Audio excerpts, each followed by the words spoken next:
Good morning, and thank you for joining us. Today, the main topic of our briefing is our plan for booster shots. So I'll turn to Drs. Murthy, Walensky, and Fauci in just a moment. First, I want to provide a brief update on our fight against the virus. We continue to see a rise in cases driven by the more transmissible Delta variant, with cases concentrated in communities with lower vaccination rates. So this remains a pandemic of the unvaccinated. We know getting more people vaccinated is the best way to end this pandemic. And thanks to our relentless efforts to get more shots in arms, we are making progress. In the last 2 weeks alone, nearly 7 million Americans have rolled up their sleeves and gotten their first shot. 7 million, that's the highest 2-week total since the beginning of June. And over the past month, we've also seen a 75% increase in the average daily number of 12 to 15-year-olds getting vaccinated, particularly important as adolescents begin going back to school. And once the numbers from today are reported, we will have reached 200 million Americans with at least their first shot. 200 million Americans with at least one shot. That's a major milestone. Americans across the country are continuing to step up, do their part, and get vaccinated. We are using every lever at our disposal to fight the virus, including by ensuring state and local leaders have the tools and the resources they need to get more shots in arms and to respond to any outbreaks caused by Delta. Our COVID-19 surge response teams are a whole of government effort with experts and personnel and resources from HHS, CDC, FEMA, the Department of Defense, and the Department of Veterans Affairs. These surge response teams are now working with 16 states to address their particular needs, from deploying hundreds of personnel to provide medical care, to standing up free testing sites, to surging critical assets like ventilators and ambulance to strained health systems, to getting shots in arms, including through the use of mobile clinics, to sending and supporting the use of life-saving treatments. And we will continue working closely with states to do all that we can and to match resources to their needs. Just yesterday, President Biden directed FEMA to continue fully reimbursing states, tribes, and territories for all eligible COVID-19 emergency response costs through the end of the calendar year, a 3-month extension of the order he signed on his first full day in office.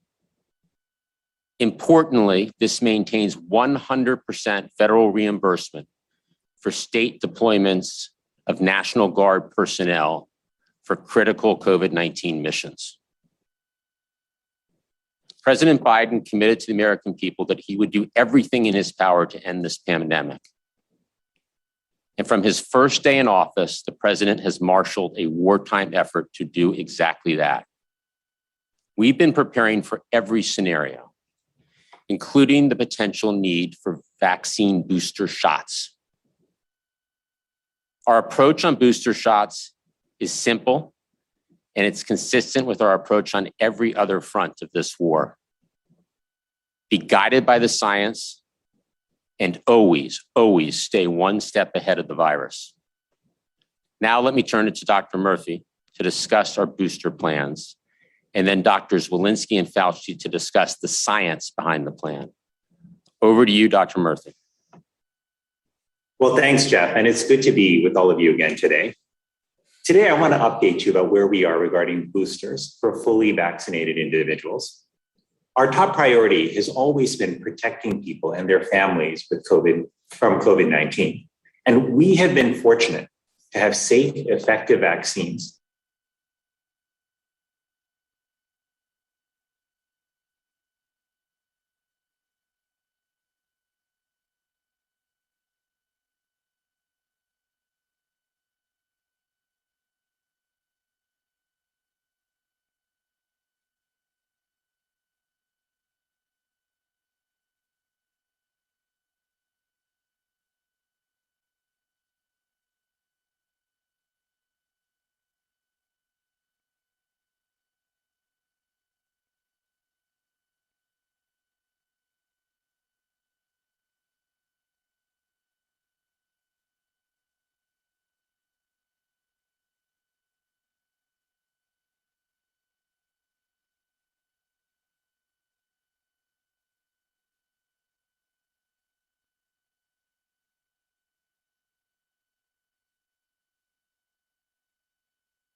COVID-19 boosters is now.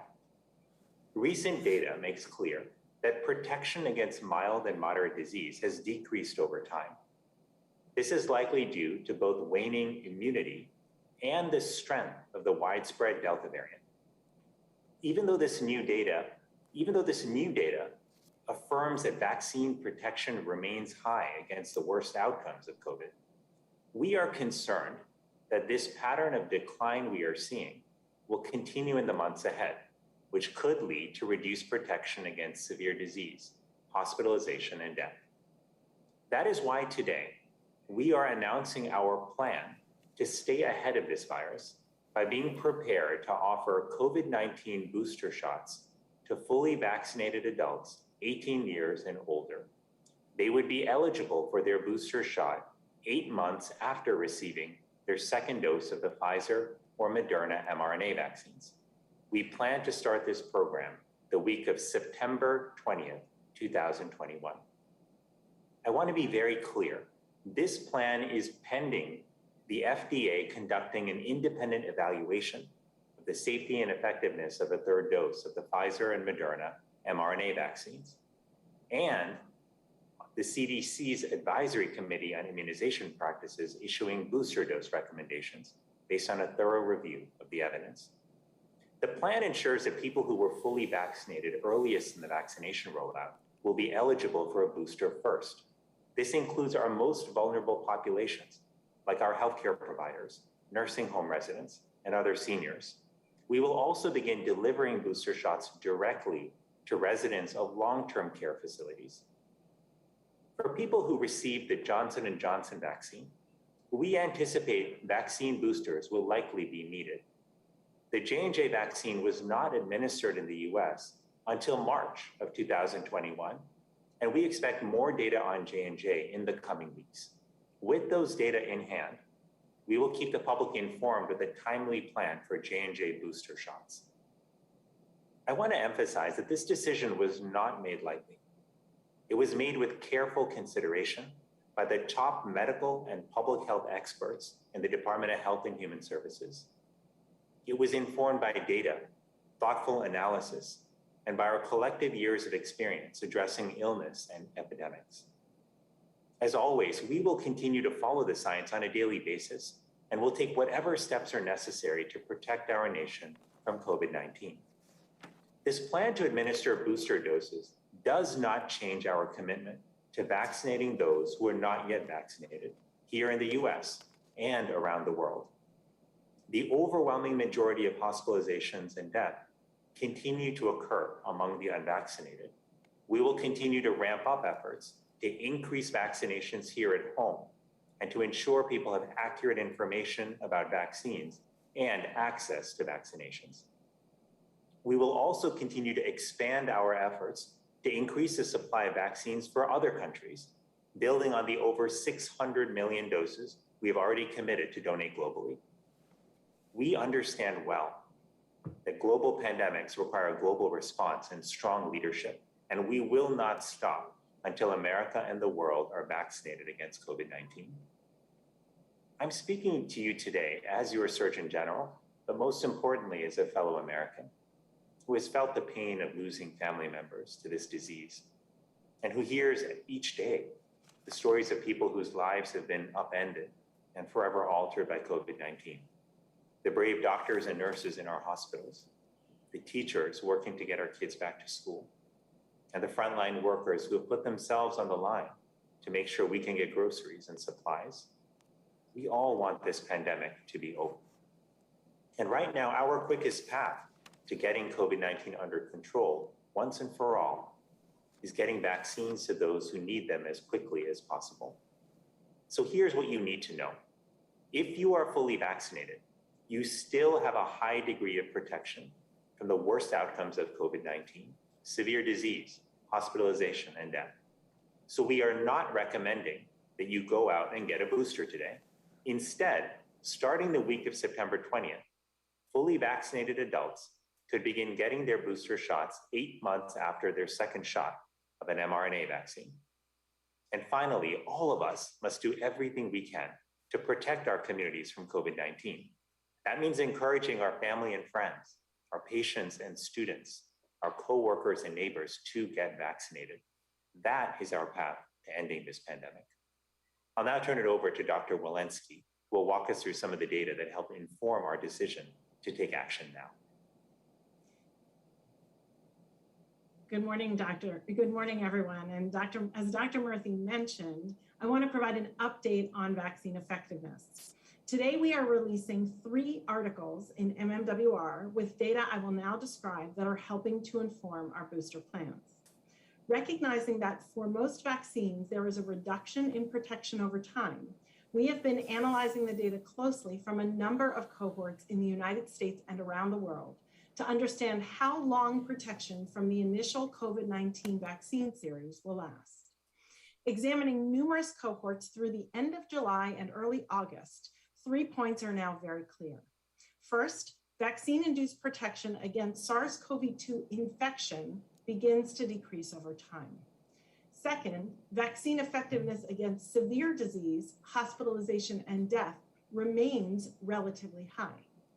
And third, vaccine effectiveness is generally decreased against the Delta variant. So let's jump into the data. On this slide, you will see 2 studies, one from New York and one an analysis of data from the Mayo Clinic. From May 3rd through July 25th, New York examined COVID-19 tests and linked them to individuals' vaccination status based on the state's vaccine records. This allowed New York to study vaccine effectiveness against infection over time for more than 10 million New Yorkers of all ages. Vaccine effectiveness in May, early during the vaccine rollout in the state, was 92%. In the later months, further from vaccination, vaccine effectiveness declined to 80%. These data will be published in the MMWR today. The Mayo Clinic analysis looked at vaccine effectiveness for both the Pfizer and Moderna vaccines among over 80,000 vaccinated and unvaccinated individuals across all age groups with data through July 16th. Like we saw in the New York data, vaccine effectiveness against infection declined over time. In this case, from 76% to 42% for those who received the Pfizer vaccine, and from 86% to 76% for those who received the Moderna vaccine. These data are currently available on a preprint server. Today, CDC will also publish data from our National Healthcare Safety Network, a nursing home cohort where we analyzed more than 85,000 weekly reports from more than 14,900 facilities. Weekly COVID-19 case counts were used to evaluate vaccine effectiveness over time. These data demonstrate that vaccine effectiveness declined over time from 75% in March to 53% as recently as August 1st, 2021. This represents a substantial decline in vaccine effectiveness against infection among those who are most vulnerable, including during months where Delta was the predominant circulating variant. Taken together, you can see that while the exact percentage of vaccine effectiveness over time differs depending on the cohort and setting studied, the data consistently demonstrate a reduction of vaccine effectiveness against infection over time. Importantly, though, despite waning vaccine effectiveness against infection, data analyzed through July continue to demonstrate a stable and highly effective protection against severe illness and hospitalization for people who are vaccinated. Included in the same reports described before, data from New York State and Mayo Clinic also show that vaccine effectiveness against hospitalization remains relatively high, both over time and during periods when the Delta variant was surging.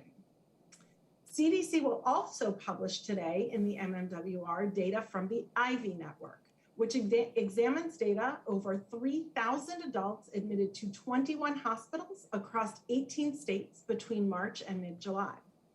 This report compares vaccine effectiveness against hospitalizations early after vaccination, within 2 to 12 weeks, and later after vaccination, between 13 and 24 weeks, and found that vaccine effectiveness against hospitalization remained high. However, in this study, only about 7% of samples sequenced were the Delta variant. Taken together, these data confirm that while protection against infection may decrease over time, protection against severe disease and hospitalization is currently holding up pretty well. As we make decisions about boosters, though, we also have to look at vaccine effectiveness in the specific context of the Delta variant. Preliminary data through August 6th from 2 of our vaccine effectiveness cohort studies that include more than 4,000 healthcare personnel, first responders, and other frontline workers in 8 locations across the country show waning effectiveness against symptomatic and asymptomatic infection in the context of the Delta variant, from 92% prior to Delta to 64% with Delta. Notably, this analysis did not show difference over time, which suggests effectiveness is also decreased against Delta, independent of when you were vaccinated. These data suggest full vaccination in the context of the Delta variant may be correlated with less protection against SARS-CoV-2 infection than against prior variants.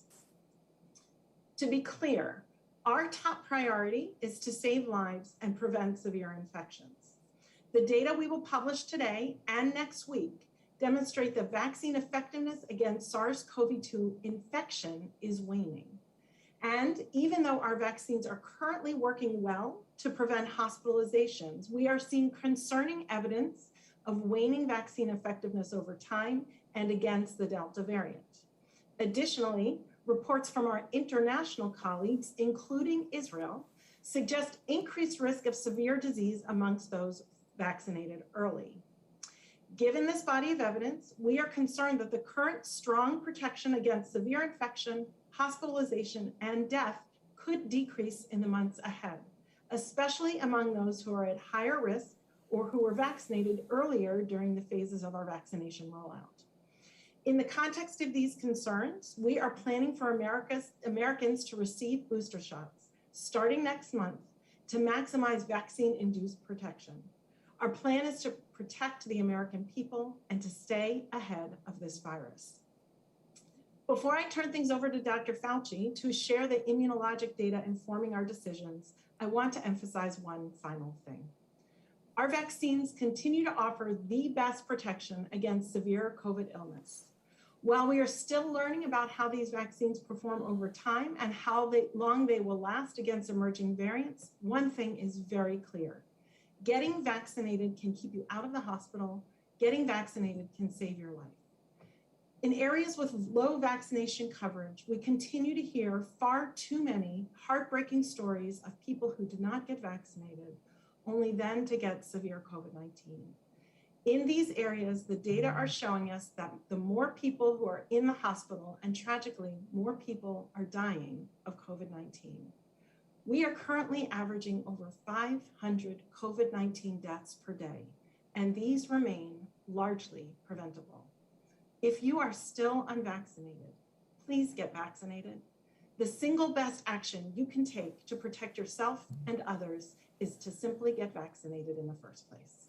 And now I will turn things over to Dr. Fauci. Thank you very much, Dr. Walensky. What I'd like to do over the next couple of minutes is provide you with the immunological basis that would support a third booster mRNA immunization. I will make 4 points and show you representative data from each of these. First, antibody levels decline over time. Second, higher levels of antibody are associated with higher levels of efficacy of the vaccine.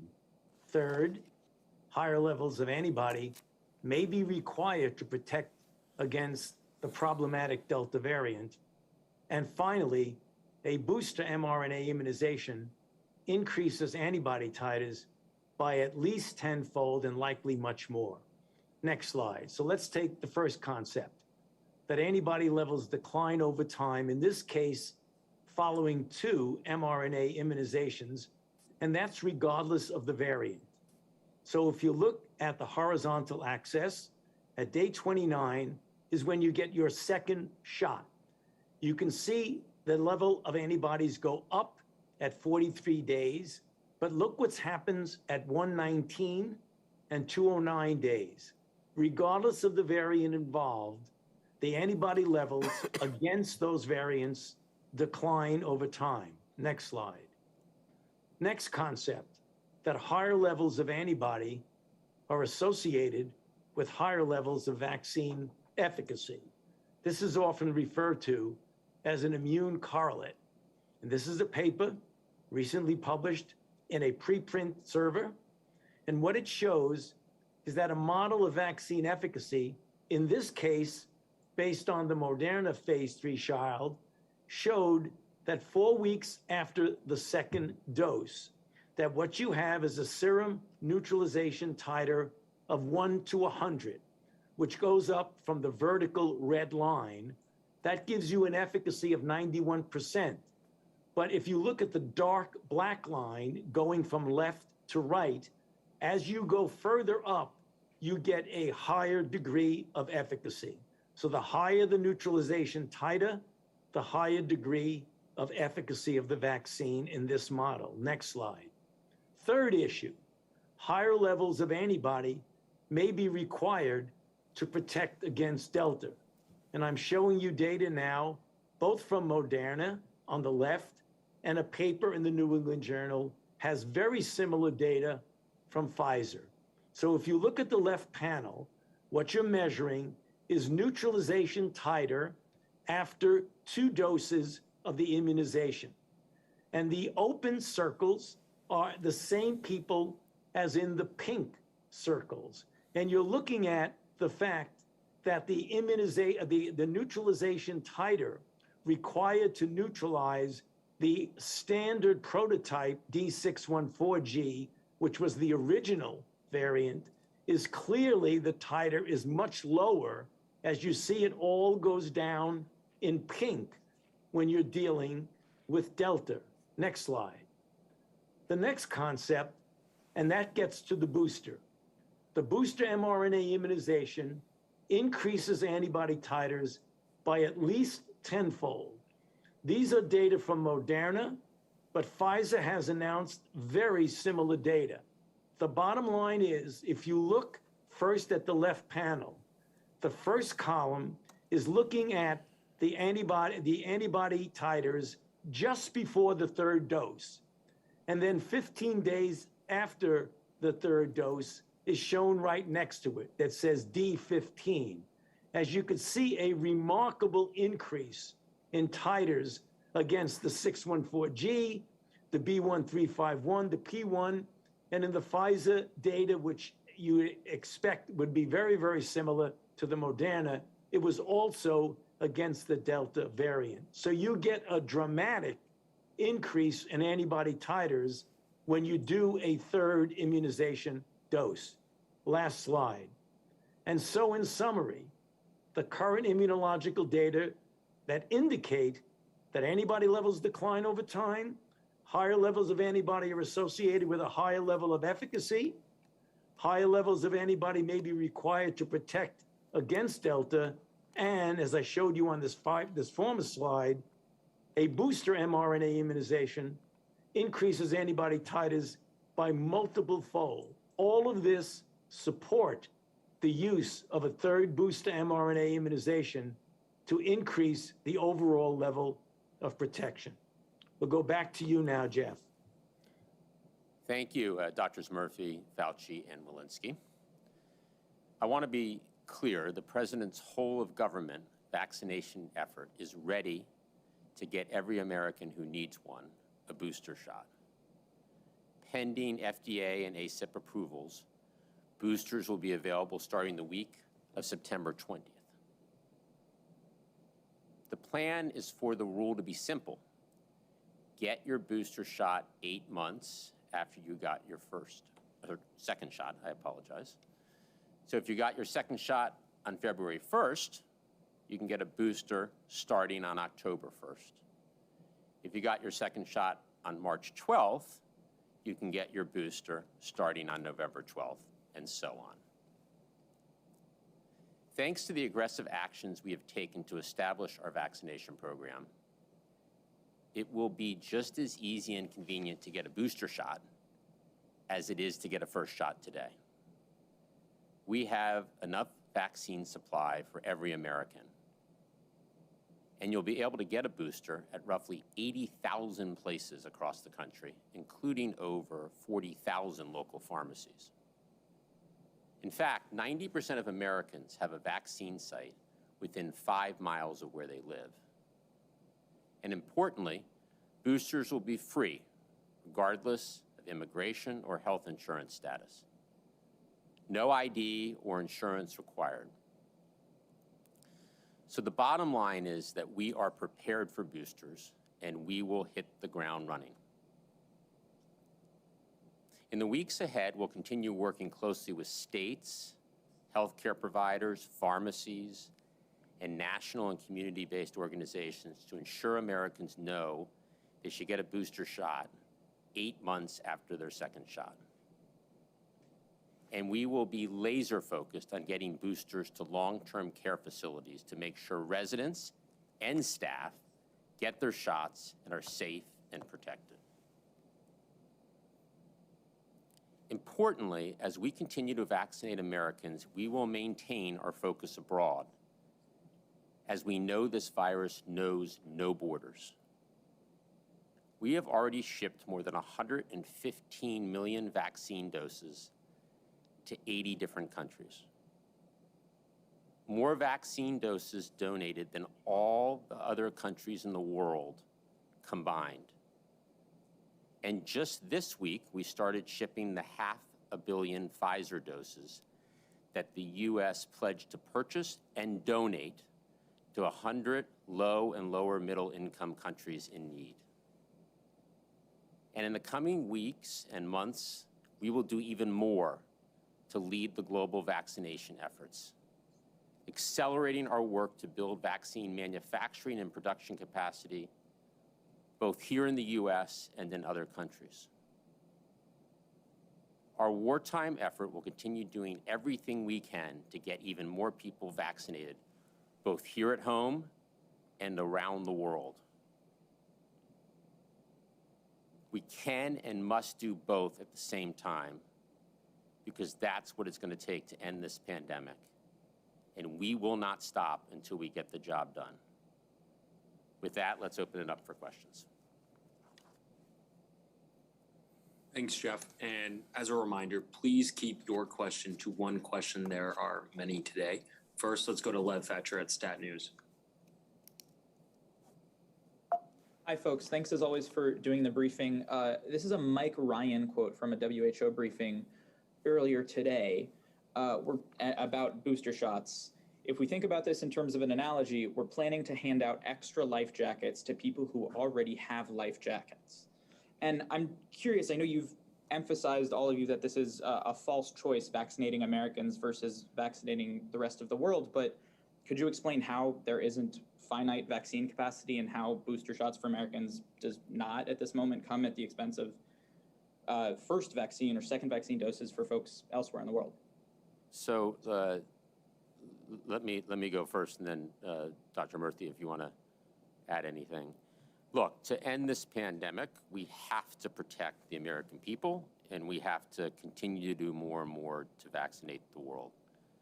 Both are critical, and we're already proving that we can protect our own people here at home as we help others. Just to give you some data here, in the months of June and July, the U.S. administered 50 million shots here in the United States, and we shipped more than 100 million to other countries. As I said, the 115 million doses that we've already donated is more than all the other countries combined. And during the coming months, when we talk about booster shots, we expect to give about 100 million boosters in the United States. And at the same time, we will be donating more than 200 million, twice that number, additional doses to other countries, on our way to donating more than 600 million vaccines. So we are continuing to serve, as the president has said, as an arsenal for vaccines for the world. And you'll see us do more and more. This builds on our support of the TRIPS waiver, our commitment to COVAX, where we are the largest contributor, the Quad partnership, which we helped to establish, which is on track to produce at least 1 billion doses of COVID vaccine in India, for the Asia region by the end of 2022, and our work to support vaccine manufacturing in Africa by providing financing to a South African business to bolster manufacturing capacity to produce more than 500 million doses.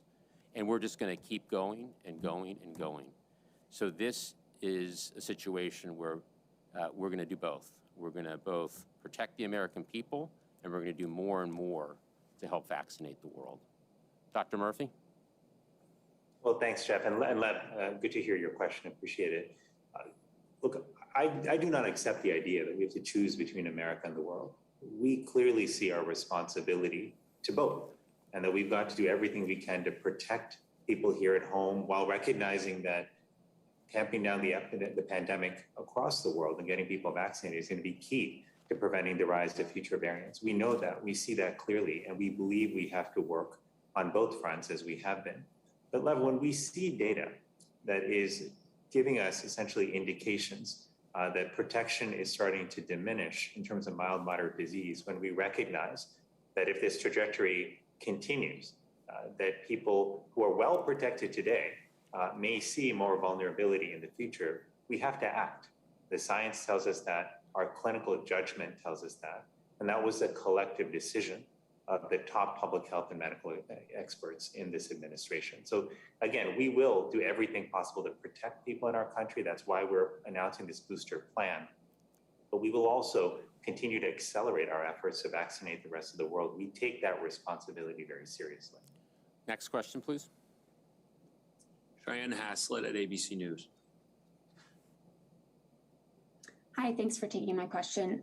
How realistic is that September 20th launch date, given that we haven't seen the official EUA request from Pfizer or Moderna yet? That is the date that we're working toward, and as we've said, that is obviously pending both the FDA's approval and the ACIP's recommendation. So that is the date that we are prepared for at the beginning of the week of September 20th. Next Jeremy, question. CNN. Hey there, thanks for taking my question. First of all, why did you guys decide not to limit this to older and more at-risk Americans and simply say that all vaccinated people will need a booster shot after 8 months? And secondly, you say in this statement that the protection against severe disease, hospitalization, and death could diminish. How certain are you about that? And are you saying over time that you do not believe these vaccines will continue to be highly effective at preventing hospitalization and death? Thanks. Let's start with you, Dr. Murthy. Well, thanks, Jeremy, for that question. Look, first I would say that when we look at the data, we see a reduction in protection against mild to moderate disease across age groups. And that was an important part of why we made this recommendation for all adults. We want to protect all adults in our country from the worst effects of COVID-19. But our plan does prioritize the most vulnerable. If you look at how we began vaccinating people, Jeremy, over at the beginning of the vaccination effort, we prioritized healthcare workers, long-term care facility residents, and the elderly. And those are exactly the same populations that we will be starting with. So we do prioritize the most vulnerable. We think that's going to be essential, in our goal to ultimately to protect the country and save the most lives. Next question. Alice Park at Time.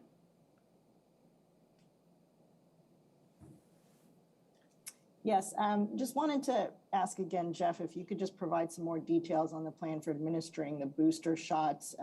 You're going to have to reach the same number of people as in the current campaign, and yet many of the federal mass vaccination sites have closed. So does that mean we can expect to see more doses shipped to doctors' offices, pharmacies, smaller clinics, and will states continue to be the intermediary for managing that and distributing that? And secondly, for Dr. Fauci, can you tell us, you focused a lot on the data looking at antibody responses to vaccines. Can you tell us what we've learned about the T-cell response and what role that plays in any decision to recommend boosters or, continue to recommend boosters in the next year or even years to come? So the first question, there are 80,000 sites across the country. As I mentioned, 90% of Americans live within 5 miles of a site. The booster will be administered at the 8-month mark, beginning at the 8-month mark. We're going to be working very closely, as we have throughout, with governors and local state officials to make sure that we have the number of places for people to get vaccinated in a convenient way, enough vaccinators in the field. FEMA stands ready to help in any way. As I mentioned, that reimbursement's been extended, 100% reimbursement. So we will make sure that it is convenient and easy for all Americans to get their free vaccine, their booster shot, at or around their 8-month mark. Over to you, Dr. Fauci. Yeah, thank you for that question, Alice. No doubt T cells will play a role, very likely in not preventing initial infection, but in the progression of disease in the situation that T cells usually do, in eliminating or blocking against infected cells. The issue is that they are not as easy at all to measure in the standpoint of large volumes of cohorts. And we will continue to study the T cell response, but the important slide that I showed was the correlate of protection slide, where you showed there no doubt was an increase in protection of the antibody as you got the titer higher and higher. So based on that, that would be the most easily and actually most common and very likely the most appropriate measurement of a correlate of immunity. And for that reason, that was one of the issues that swayed us towards the relationship between titer of antibody and linking that to the next to last slide, where I showed you could dramatically increase the titer of antibody by a boost that is at the 3rd boost months later. And if you looked at that, the increase was really rather substantial. But again, not to downplay the ultimate potential importance of T cells, but if you look at the relationship between antibody titer and vaccine efficacy, it looks pretty good. Next question, please. Ouija at CBS.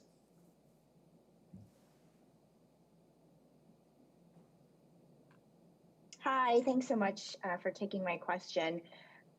If it sounds like effectiveness begins to wane sooner than 8 months, and please correct me if I'm wrong. So if the supply is not an issue, can you walk us through the science of how you landed on 8 months? Please, thanks. Why don't we start with you, Dr. Murthy, and then Dr. Walensky or Dr. Fauci, if you have anything to add. Sure. So thank you, Weijia, for that question. So let me talk you through how we were looking at this. We did see that around the 6-month mark in the data, you start to see increases in mild to moderate infection. But we know that the most important purpose of the vaccine is to keep us out of the hospital and to save our life. It's to prevent against hospitalizations and death. And fortunately, we are seeing that still holding at a high level, which is good news. But our anticipation is that if the trajectory that we are seeing continues, that we will likely see in the future a increase in breakthrough hospitalizations and breakthrough deaths. And that's why we used our judgment, Weijia, to make a determination of when that point may be. And that's how we came to the 8-month mark. I want to be clear, though, there's nothing magical about this number. Could it have been 1 week earlier, 1 week later? This is where judgment comes in. And it's why we put so much time and thought into this decision, why we pulled the best public health and medical minds from together around the department to look at the data, to discuss it a number of times, and then ultimately to come to that determination. And lastly, let me just say this, Weijia. We have said over the last several months that we are looking at the data closely, and when we see a signal, that we will let the public know and tell them what our plan is. And that's exactly what we're doing today. We put the best minds together in administration. We looked at the best data that we had. We saw a signal. And now we are sharing our assessment with the public with a plan for how to make sure that the protection people still have today from the vaccine will continue in the future. And maybe if I might, Jeff, just add, another piece of data that we've been looking at is our international colleagues who are ahead of us, both in the Delta surge, as well as have vaccinated a few weeks ahead of us in terms of large portions of their population that have been vaccinated. And data we're seeing from our international colleagues, specifically and especially Israel, have demonstrated a worsening of infections amongst vaccinated people over time. And so we remain concerned about that as we see in the context of Delta variant, some breakthroughs that are occurring and decreased vaccine effectiveness that is occurring in the context of infection. We are watching other countries, the experience of other countries carefully, and concerned that we too will see what Israel is seeing, which is worsening infections over time. Yeah, and Jeff, one other thing, it has been such a almost reproducible phenomenon with COVID-19. If you wait for something bad to happen before you respond to it, you find yourselves, you're considerably behind your real full capability of being response. So as Vivek said in the introduction, you want to stay ahead of the virus. And if you look at the indications that we've had, including with what Dr. Walensky just mentioned, you don't want to find yourself behind playing catch up. Better stay ahead of it than chasing after it. Next question, please. Felicia Schwartz at the Wall Street Journal. Hi, thanks. What will it mean to be fully vaccinated once people are eligible for boosters? Will it be 3 shots or 2 shots? Dr. Murthy? Well, so on that question right now, I think what's very important for people to know is that if you've gotten both shots of your mRNA vaccine, you are fully vaccinated right now. You have a high degree of protection against the worst outcomes of COVID-19.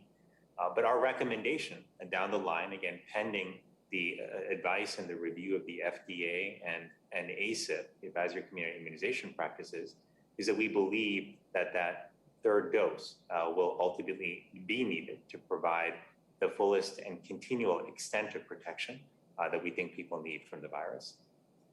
Next question. Josh Wingrove, Bloomberg. Hi there. Dr. Walensky, you addressed this earlier a little bit, but I'd like you to expand on what has changed. I mean, 5 days ago, with the decision on immunocompromised people, for whom this is a pretty different scenario. Those are people who didn't have great protection in the first place, as opposed to having waning protection. You made a point of saying repeatedly that booster shots weren't needed for the time. And now 5 days later, not only are they being announced, they're being announced for everyone. Is it the Israeli data in particular that changed your mind? Why the change of position over 5 days? And can you also clarify, Dr. Murthy said this is only adults. Pfizer was EUA'd for 16 plus in December, so we're not that far away from 16 and 17-year-olds being eligible. Should they get a booster when they are at 8 months, or should they not get a booster when they are at 8 months? Thank you. Thank you, Josh, and thanks for actually noting that clarification. So we made, based on the FDA review and ACIP, and exactly as you said, the note that immunocompromised people actually never got really a good immune protection to begin with. We noted that as of now, we should be offering a third dose of vaccine to our immunocompromised people, anyone immunocompromised who's eligible for vaccination. However, what we've seen over the data that really has been analyzed over the last week or two from data through July, because it was important to really understand the impact of the Delta variant here, we are starting to see waning immunity with regard to symptomatic infection, not severe infection, but symptomatic infection. So we're staying ahead of this virus. And what we are saying is we are planning for a time in, September 20th, to say, as we are following symptomatic infection is waning, we have not yet seen that severe disease and hospitalizations is really waning. That's remaining relatively stable, but we're looking at other countries. And as we do so, we're seeing worsening outcomes in other countries. And in the context of all of these studies, different cohorts, different settings across the country and our international colleagues, we've made the decision to plan for these booster doses.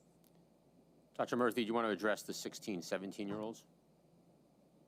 Sure. So it's a good question. And when it comes to 16 and 17-year-olds and minors in general, we are going to let the FDA weigh in on that, obviously, do their thorough review. And then based on their recommendations and ACIP's recommendations, we will have guidance to share for those who are under 18. I also just want to underscore one thing to your question about the last 5 days in our message. I want to be very clear that what we have said before, which is still true today, is we do not believe that the general population needs booster shots today. That was true yesterday, it was true 5 days ago, it was true a few weeks ago. We are announcing a plan for the future, and that's extremely important. We want people to understand it. This is a plan for the future, and it's based on an assessment of data, including recent data that we have just come across in over the last few days. We have said from the beginning, when we see a signal, we will tell you, and that is what we are doing. Next question. Last question. Let's go to Shannon Pettypiece at NBC.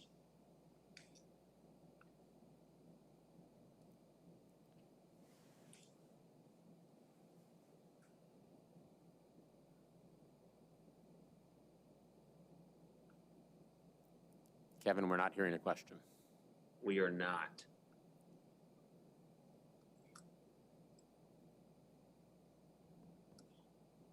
All right, sorry, Shannon. We'll go to Brenda Goodman at WebMD and circle back. Oh, hey, can you guys hear me now? Oh, I'm sorry. I found myself in the meat nightmare. You've got a bit of an echo. Go ahead, please. Okay. Sorry about that, guys. I just wanted to find out, and I think maybe you answered this a bit, but why are you sort of skipping the typical FDA review process? I know you're saying this is pending FDA review, but why not wait until the FDA's reviewed the safety, the efficacy, and we've gotten that advisory committee recommendation? And are you worried at all about adding to vaccine hesitancy by trying to get ahead of that by making this announcement now? Dr. Murthy? Well, I'm glad you asked that question. And I want to be very clear, we are not skipping the very important FDA and ACIP process here. They have an incredibly important role to play in evaluating safety and making recommendations for vaccines. We respect that, we honor that, and that will be a part of this process as well. But the reason that we are not waiting for many more weeks to announce this, it falls into two buckets. One is transparency. We have told the public when we see a signal in the data, we will tell them when we are concerned, when we think boosters may be required down the line. And we are fulfilling that promise today. The second reason is we also want to ensure that people and states and localities and the public more broadly can plan. You can't turn on a booster effort with the flip of a switch. We have to lay the groundwork. We've got to make sure people understand this, that we communicate often about it. So when we were ready to go and start offering boosters, everybody understands what has to be done and who needs to be boosted. And that is why we are announcing this plan in advance today. So maybe I'll just add that we are very much following what ACIP provided, because they initially advised us on who should be getting vaccinated first. And it is those people who will be the long-term care facilities, healthcare workers, vulnerable populations. It is those people who will be first eligible again. Okay, so why don't we take the last question, Kevin? All right, Brenda. Thanks. I just have a question a little bit to do with the rationale here. So do you have any evidence from the US or from other countries that waning immunity is playing a role in transmission of Delta because it's so highly contagious? Do you anticipate that boosters will help to slow the spread? Dr. Fauci, you want to go first there? Yeah, thank you, Jeff, and thank you for that question. Transmissibility is a bit more tricky than looking at a clinical phenomenon such as infection, seriousness of disease, and hospitalization. It is entirely conceivable, and we will be looking at that when you boost and have a high level, and as I showed you on the next to last slide, the increase with a boost is really quite striking, multiple-fold increase, that it is conceivable that that would be important in lowering the level of virus in the nasopharynx, which could have an impact on transmission. I certainly hope that's the case. If it is, then you could really get multiple benefits from doing this. You can get benefits for disease, severity of disease, and then ultimately infection and transmission. But the bottom line, with full transparency, we don't know that right now. Well, we appreciate all the good questions and we look forward to the next briefing. Thank you.